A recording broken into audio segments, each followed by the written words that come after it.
5 seconds.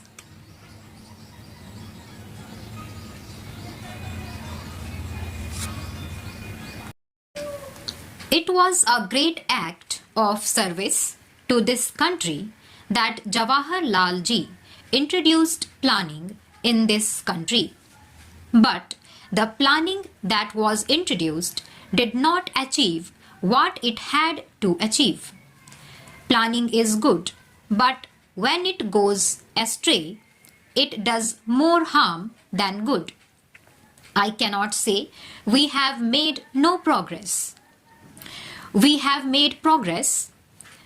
We were not manufacturing even as spin in this country when we become free. Even the spindle to the spinning wheel had to be imported.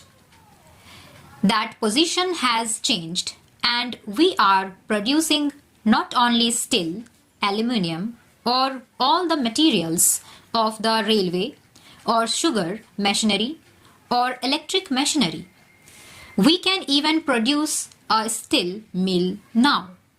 But with all this advance in heavy industries, the dissatisfaction today is much greater than we became free.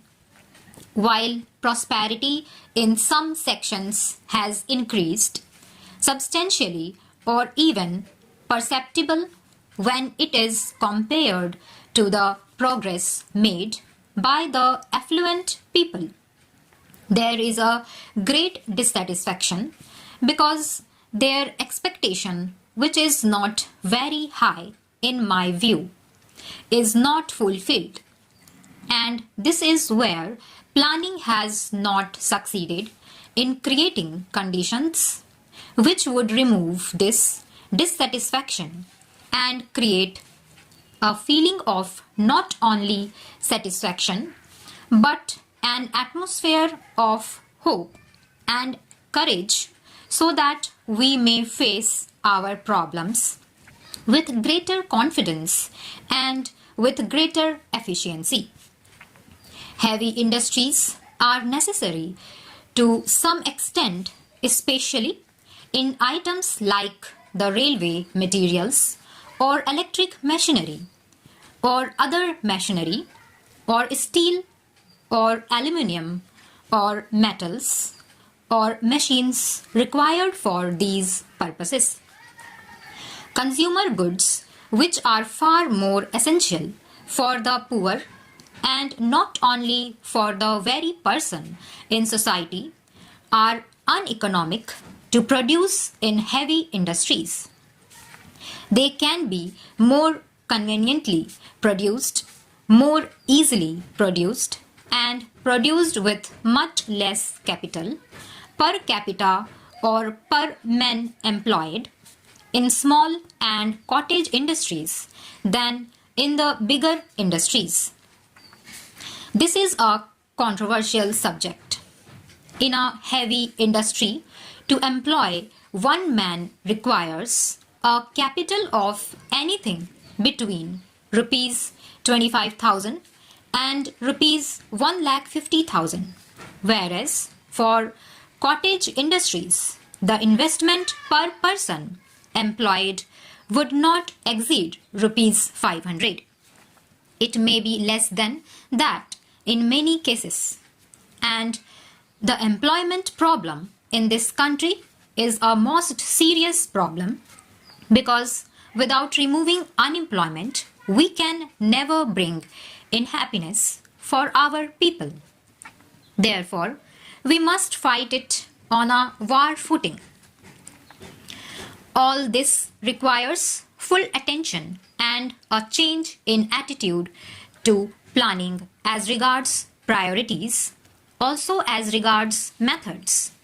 All this has happened because we began to imitate the West and the Western affluent methods. They are good for them, but they are not good for us. Whatever is good in them, we can certainly take and we should take. We cannot think we know everything and we have nothing to learn. We have much to learn from every person. The wisest man has to learn something from even a child. We have to learn a great deal from the whole world, and whatever we learn must be based on our foundations of culture, requirements of society, and our genius. This we have almost forgotten. This is the greatest misfortune of all of us. This we have to remove, and unless we get back this pride in our own basic culture and in our way of life, I am afraid whatever attitude we may keep, it will miscarry. Any task can become successful only if it is taken up with a right attitude, in the right perspective, and with right means.